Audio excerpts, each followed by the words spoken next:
the rarest Sega games.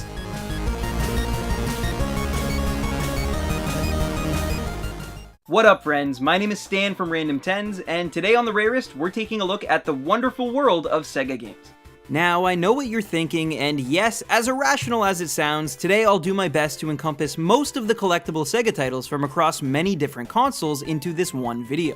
Is this fair? Maybe not, and no doubt some of your favorites like the PAL version of Wily Wars will not be on this showcase, which is going to enrage some folks. However, in my opinion, there's a lot of expensive games across Sega's iconic library, but few admittedly rare ones, and so in the spirit of this series, I'd much rather dig into the mysteries and the histories of these select high-rarity titles. And now with that explanation out of the way, let's just all agree that Sega is awesome, and let's get into the games.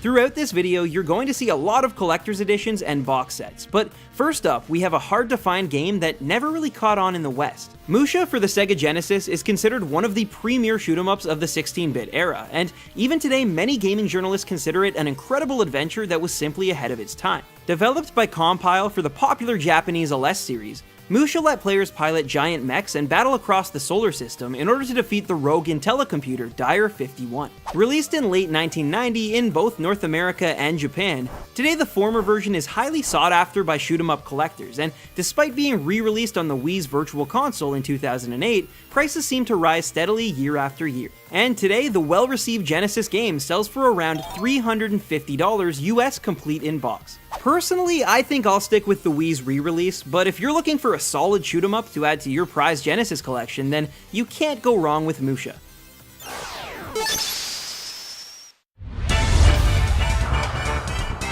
Similarly to Musha, in recent years the Sega Dreamcast has been praised for being a console far ahead of its time. And of course, I couldn't make a Rarest Sega video without including at least one rare gem from the memorable system. Bangai-O, released in late 1999, is an interesting collectible, as it was limited to only 10,000 cartridges for the rival Nintendo 64 before being repurposed for the Sega Dreamcast. And to mark this release, developer Treasure held a Japan-wide competition in which the 5 most skilled players were awarded a special prize edition of the game.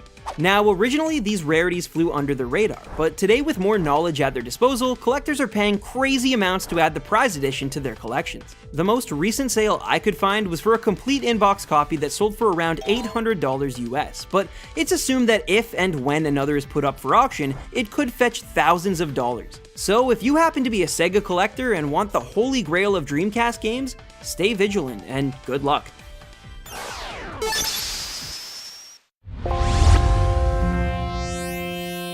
Today's gamers are regularly treated to enhanced collector's editions of most new video game releases, but what you might not know is that this practice has existed long before titles were being bundled with everything from scarves to mini-fridges. And in fact, it was Sega who seemed to really take advantage of this marketing tactic in the early 1990s. The savvy company tried to make box sets for everything, and among them all, it's the Echo the Dolphin box set that's considered the rarest. This special edition of the popular platformer was sold in extremely small quantities, and in even fewer London shops. Many of the proceeds from these sales were then donated to the London Aquarium in order to further support a real-life dolphin appropriately named Echo. Like many of the items on this showcase, prices are pretty difficult to pinpoint, although there have been sales that range anywhere from around $300 all the way up to $1,300 for a complete in-box copy. With such few units still in good condition today, it's hard to say what it could eventually go for. But if I had to guess, I'd say this box set will continue swimming into uber rare territory as they only become harder to find.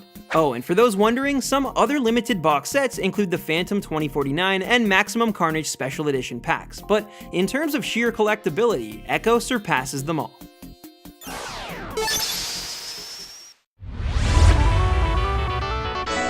At this point, I think it's safe to say that plenty of folks within the gaming community are aware of the holy grails that are the gray and gold Nintendo World Championship cartridges. However, what many don't know is that in yet another effort to take on their rivals in red, Sega commissioned their own tournament of sorts called the Blockbuster World Video Game Championships. Today on The Rarest, we'll be looking at the second and final installment in this championship series, and the insanely rare cartridges it spawned. Taking place in 1995, players around the US competed in Judge Dredd and NBA Jam Tournament Edition at their local Blockbusters for small prizes. Unbeknownst to the players though, Over time, the carts themselves would be revealed as the ultimate prize. The most important thing to note when it comes to these championship cartridges is that they're unusually limited, with somewhere between 5 and 10 copies rumored to still be around today. It's sort of odd for a national tournament to spawn such a small amount of surviving units, but regardless, because of the low number, they've become all the more rare.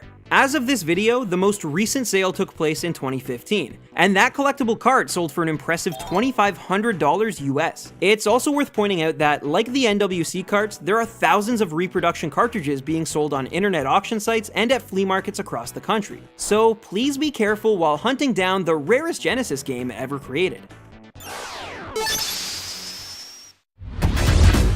So what could be rarer than Sega's equivalent to the Nintendo World Championship carts while also being more expensive than every game on this showcase put together?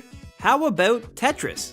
I know, Tetris was a staple on the original Game Boy, and with so many copies produced, there's no way it could actually be rare, right? Well, in an ironic twist of fate, it's thanks to Nintendo themselves that Tetris became the rarest Sega game ever produced. Back in 1989, the puzzle-solving masterpiece was taking over arcades, but due to its long and convoluted history, Tetris was also sort of in a gray area when it came to its legal rights. Eventually, Nintendo would snap these up faster than Sonic with invincibility frames, but before things were settled in court, Sega had started production on a console port of the title for Japanese Mega Drives. Of course, the company did the honorable thing and destroyed most of these unlicensed copies, but unsurprisingly, a special few survived, and today it's speculated that only 5 to 8 exist. Now, since then, there have been a few scarce sales here and there, and today it's thought that a complete in-box copy is worth around $20,000, which puts it in a class of its own when it comes to expensive Sega collectibles. And so, with so few units left of such a beloved game, it's no wonder that Tetris for the Mega Drive is undoubtedly the rarest Sega game ever made. Well, that's all the time we have for today's episode of The Rarest, but I hope you guys learned a cool thing or two about Sega. And as always, if you didn't see your favorite collectible on this showcase, don't fret, it's probably coming in a future installment. But until then, please let me know your favorite Sega game in the comment section below, follow us on Twitter at @randomtens, and as I always say, happy hunting, baby rhinos. Peace.